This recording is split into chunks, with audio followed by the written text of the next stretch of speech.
भगवान विष्णु ने बताया तुलसी को रोजाना जल देने से कौन सा फल मिलता है। एक समय की बात है, माता लक्ष्मी ने भगवान विष्णु से पूछा, हे नाथ, आप तो तीनों लोकों के स्वामी हैं, आपकी तीनों लोकों में पूजा की जाती है, सभी आपकी कृपा पाने के लिए उत्सुक रहते हैं, फिर भी आप इस तुलसी के पौधे की पूजा क्यों करते हैं? इसे रोजाना जल क्यों चढ़ाते हैं? मैं इस तुलसी के पौधे को जल चढ़ाने का महत्व जानना चाहती हूँ। माता लक्ष्मी की बात सुनकर भगवान विष्णु ने कहा, हे देवी, तुलसी साक्षात लक्ष्मी का ही रूप है। तुलसी की रोजाना पूजा करने के कई फायदे हैं और तुलसी को जल चढ़ाने मात्र से ही मनुष्य के कई पाप नष्ट हो जाते हैं। तुलसी को जल देने का महत्व बताने से पहले मैं तुम्हें एक बहुत ही पवित्र कथा सुनाता हूँ। इस कथा के माध्यम से तुम्हें तुम्हारे इन प्रश्नों के उत्तर मिल जाएंगे। इसीलिए हे देवी, आप इस कथा को बड़े ही ध्यान से सुनना। भगवान विष्णु ने कहा, हे देवी, जो भी मनुष्य सिर्फ इस कथा को ध्यान लगाकर पूरी सुन लेता है, उसे 100 वर्षों तक तुलसी को जल देने का फल प्राप्त होता है। माता लक्ष्मी ने कहा, स्वामी, मैं इस कथा को बड़े ही ध्यान से सुनूंगी। आप मुझे यह पवित्र कथा सुनाना प्रारंभ कीजिए। भगवान विष्णु ने कहा, देवी, बहुत समय पहले की बात है। किसी नगर में एक ब्राह्मण रहता था। उसका जन्म तो ब्राह्मण कुल में हुआ, लेकिन उसके कर्म नीच प्रवृत्ति के थे। वह ब्राह्मण हमेशा ही झूठ बोलता और गलत तरीके से पैसा कमाता था। उसका मन हमेशा बुरे कर्मों में ही लगा रहता था। वह सदैव ही जुआ, वेश्यावृत्ति और चोरी में ही लगा रहता था। उसने अपने जीवन में कभी भी पुण्य के कार्य नहीं किए और शास्त्रों का अध्ययन नहीं किया। ब्राह्मण होते हुए भी कभी पूजा पाठ नहीं की। सदैव ही उसका मन दूसरों के धन पर लगा रहता था और वह दिन में जो भी धन कमाता उसे रात्रि में जुआ और वेश्यावृत्ति में उड़ा दिया करता था। इस तरह वह ब्राह्मण अपने जीवन को पाप कर्मों में ही गुजार रहा था। उसने अपने मुख से कभी भगवान का नाम भी नहीं लिया और ना कभी देवी देवताओं का पूजन किया। इस प्रकार से पाप करते हुए उसे कई वर्ष बीत गए। फिर वह ब्राह्मण कुछ खरीदारी करने के लिए एक नगरी में जा पहुंचता है। उस नगरी के पास में गंगा नदी बहती है और उस नदी में स्नान करने के लिए दूर दूर से लोग आया करते थे। फिर वह ब्राह्मण गंगा जी के किनारे एक आश्रम में ठहरता है। उस आश्रम में अनेक विद्वान ब्राह्मण प्रतिदिन पुराणों का पाठ तथा भगवान की भक्ति में लीन रहते थे। वह ब्राह्मण भी ढोंग करता हुआ वहीं पर उनके साथ रुक गया और उन ब्राह्मणों के साथ रहकर उसे भी भगवान का नाम लेने का अवसर मिल रहा था। वहीं उसी स्थान पर कुछ दिनों के लिए रुका। फिर वहां पर आए हुए लोगों ने गायों का पूजन करके ब्राह्मणों को भोजन कराया, तो उस ब्राह्मण ने भी उनके साथ बैठकर भोजन किया और भगवान का प्रसाद ग्रहण किया। वहीं पर उस आश्रम में एक तुलसी का पौधा था।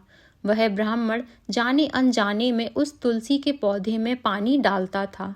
उसके मन में कोई विचार नहीं था कि वह क्या कर रहा है। वह प्रतिदिन सुबह उठकर बाल्टी में पानी लेकर तुलसी के पौधों में डालता था। यह उसका रोजाना का नियम बन गया था। फिर एक दिन की बात है, वह आश्रम में सोया हुआ था। तभी अचानक उसके पास एक काला सर्प आया। उस काले सर्प ने उसे नींद में ही डस लिया और थोड़ी ही देर में उस ब्राह्मण की नींद में ही मृत्यु हो गई।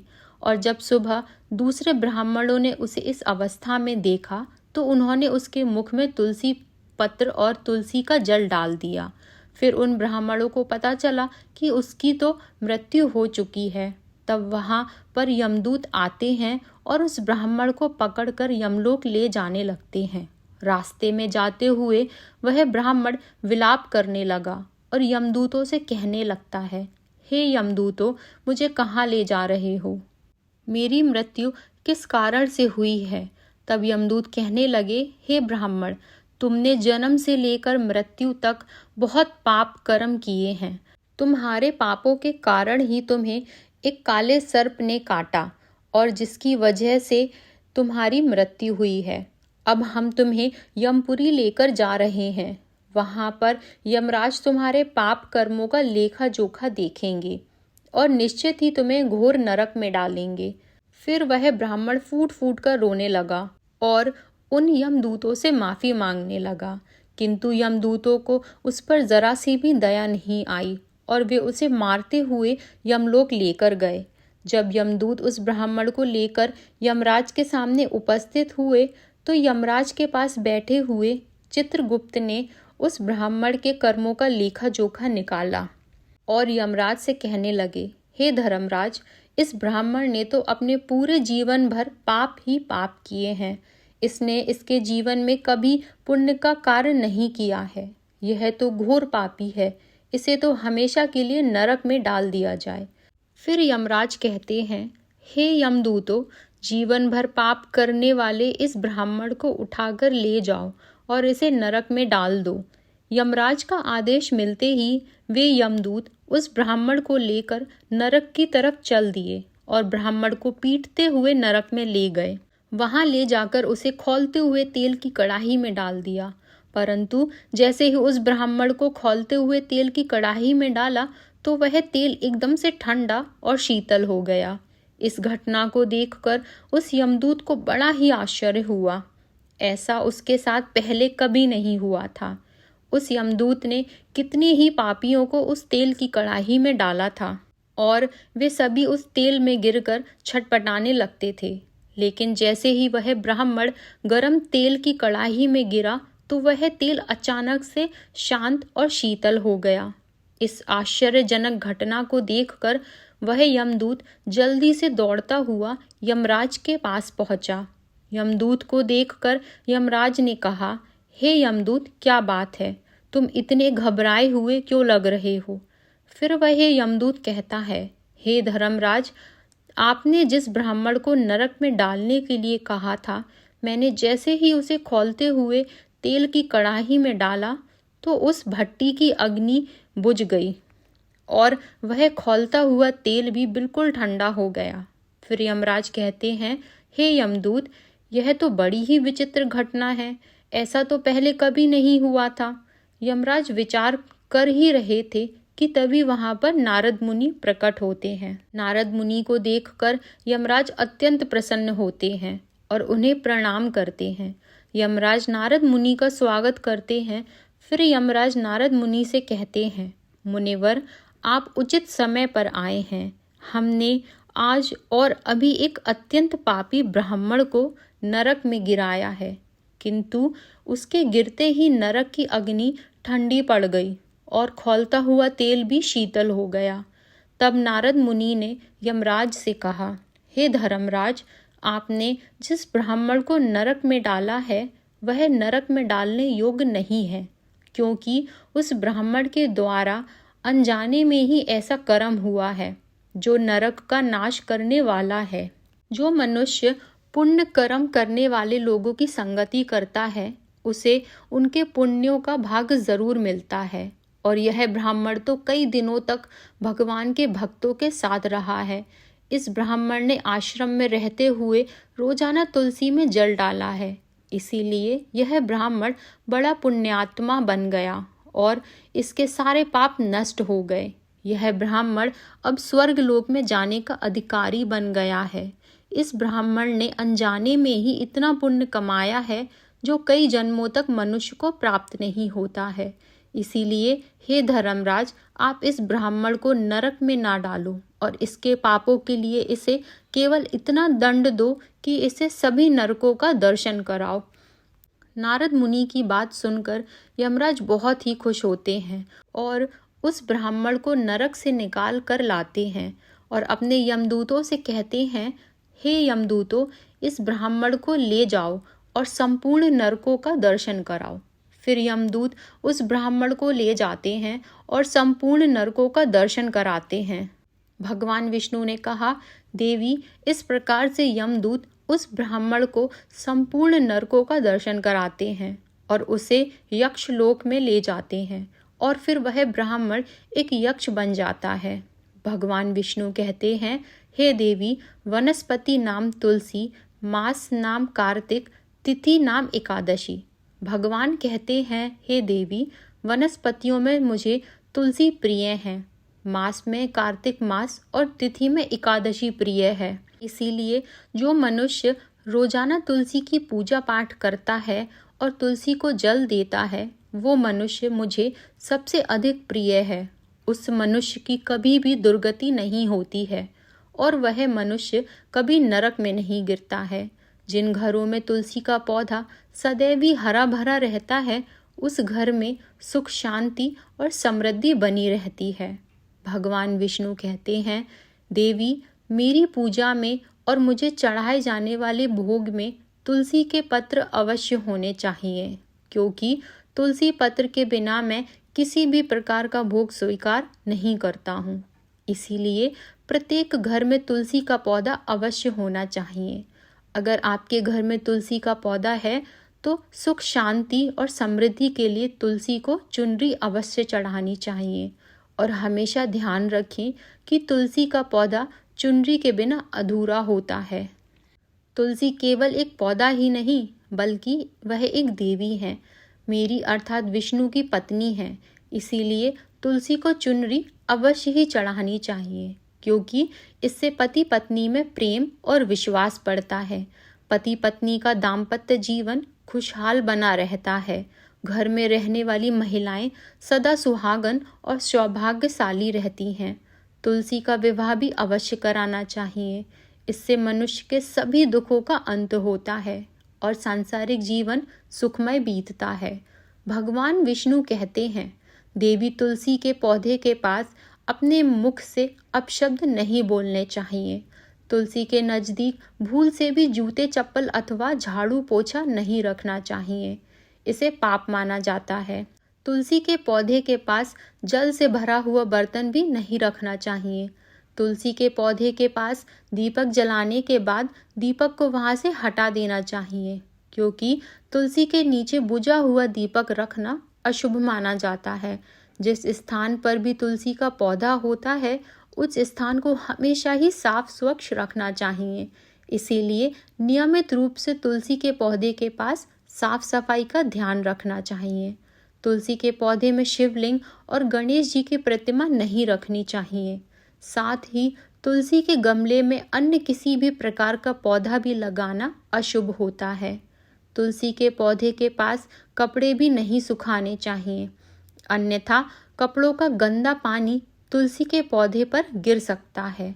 और हमेशा ध्यान रखना चाहिए कि तुलसी के पत्र को नाखून से नहीं तोड़ना चाहिए, इससे तुलसी का अपमान होता है।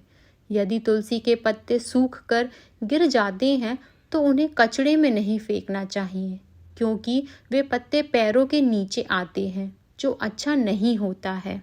उन पत्तों को आप तुलसी की मिट्टी में ही दबा दें। भगवान विष्णु कहते हैं, हे देवी, रविवार के दिन तुलसी के पत्ते नहीं तोड़ने चाहिए और रविवार को तुलसी को जल भी नहीं चढ़ाना चाहिए। बाकी सभी दिन तुलसी को सुबह स्नान से निवृत्त होकर जल देना चाहिए और शाम के समय एक दीपक जलाना चाहिए। भगवान विष्णु कहते हैं, देवी, अक्सर महिलाएं स्नान के बाद अपने बाल खुले रखकर ही तुलसी को जल देती हैं, परंतु ऐसा करना गलत होता है। महिलाओं को हमेशा ही अपने बाल बांधकर माथे पर सिंदूर लगाकर ही तुलसी में जल देना चाहिए। इससे तुलसी माँ का आशीर्वाद प्राप्त होता है। घर में तुलसी का पौधा लगाते समय ध्यान रखें कि इसके लिए गंदी मिट्टी का उपयोग नहीं करें, साफ स्वच्छ मिट्टी का ही उपयोग करना चाहिए। इससे तुलसी माँ रूठ जाती हैं और सूखने लगती हैं। तुलसी का पौधा कभी भी गंदे स्थान पर नहीं लगाना चाहिए, जैसे नाली अथवा बाथरूम के पास तुलसी के गमले को कभी नहीं रखना चाहिए, अन्यथा गंदा पानी तुलसी के पौधे में गिर सकता है, जो बहुत ही अशुभ माना जाता है। घर में तुलसी का पौधा कभी सूखना नहीं चाहिए। शास्त्रों में ऐसी मान्यता है कि तुलसी का पौधा सूखना अकाल मृत्यु की सूचना देता है। घर में तुलसी का पौधा सूख जाए तो घर की सुख समृद्धि खत्म हो जाती है। सूखी हुई तुलसी में माँ लक्ष्मी का वास नहीं होता है। भगवान विष्णु कहते हैं, शास्त्रों के अनुसार मासिक धर्म के दौरान महिलाओं को तुलसी के पौधे में पानी नहीं डालना चाहिए और तुलसी को स्पर्श करना भी वर्जित है। तुलसी को बिना स्नान किए जल नहीं देना चाहिए और पैरों में चप्पल आदि पहनकर भी तुलसी को जल नहीं देना चाहिए। तुलसी को जल देते समय ध्यान रखें कि वह जल आपके पैरों पर ना पड़े, इससे तुलसी का अपमान होता है। भगवान विष्णु कहते हैं, नित्य तुलसी के दर्शन से मनुष्य को स्वर्ग की प्राप्ति होती है और तुलसी पत्र के सेवन से उसके सभी पाप नष्ट हो जाते हैं। तुलसी का पौधा हमेशा घर के सामने लगाना चाहिए। इसे पूर्व अथवा उत्तर दिशा में लगाना सबसे अधिक शुभ होता है। तुलसी के पास मरुस्थलीय पौधे रखना बहुत ही अशुभ माना जाता है। ऐसे पौधों से नकारात्मक ऊर्जा निकलती है। शास्त्रों में कहा गया है कि जिन पौधों से हरी भरी कलियों की उत्पत्ति ना हो, उसके स्थान पर कांटे निकलते हों, तो ऐसे पौधों को तुलसी के पास कभी भी नहीं रखना चाहिए। शास्त्रों में केले के पौधे का विशेष महत्व बताया गया है। अगर तुलसी के पास केले का पौधा लगा देते हैं तो कई गुना अधिक लाभ प्राप्त होता है। भगवान विष्णु कहते हैं, केले के पौधे में देवी स्वयं मेरा वास होता है। इसे तुलसी के पास लगाने से घर में सुख समृद्धि आती है। तुलसी के पौधे में शालिग्राम भी अवश्य रखना चाहिए। तुलसी के गमले में शालिग्राम रखने से तुलसी का और भी अधिक शुभ प्रभाव आपको देखने को मिलेगा। शालिग्राम मेरा ही स्वरूप है। यह काले रंग का पत्थर होता है जिसे विलक्षण और मूल्यवान माना गया है। इसे अगर तुलसी के गमले में रखेंगे तो आपके घर तुलसी का और भी अधिक शुभ प्रभाव आपको देखने को मिलेगा। शालिग्राम मेरा ही निराकार रूप है। इसे अगर तुलसी के गमले में रखेंगे तो घर में संपूर्ण नकारात्मक ऊर्जा नष्ट हो जाएगी। घर में केवल एक ही शालिग्राम की पूजा करनी चाहिए। भगवान विष्णु कहते हैं, देवी मेरी मूर्ति से कई गुना ज़्यादा उत्तम होता है शालिग्राम की पूजा करना। शालिग्राम को चंदन लगाकर उस पर एक तुलसी पत्र रखना चाहिए। प्रतिदिन शालिग्राम को पंचामृत से स्नान कराना चाहिए। ऐसा करने से मनुष्य के सभी जन्मों के पाप नष्ट होते हैं। शालिग्राम सकारात्मक और सात्विकता का प्रतीक होता है। इस प्रकार भगवान विष्णु ने माता लक्ष्मी को तुलसी के पौधों को जल देने का महत्व बताया। घर में तुलसी का पौधा लगाने के सभी नियम बतलाए। जय श्री कृष्ण। अगर आपको यह वीडियो अच्छी लगी हो तो चैनल को सब्सक्राइब और वीडियो को लाइक ज़रूर करें।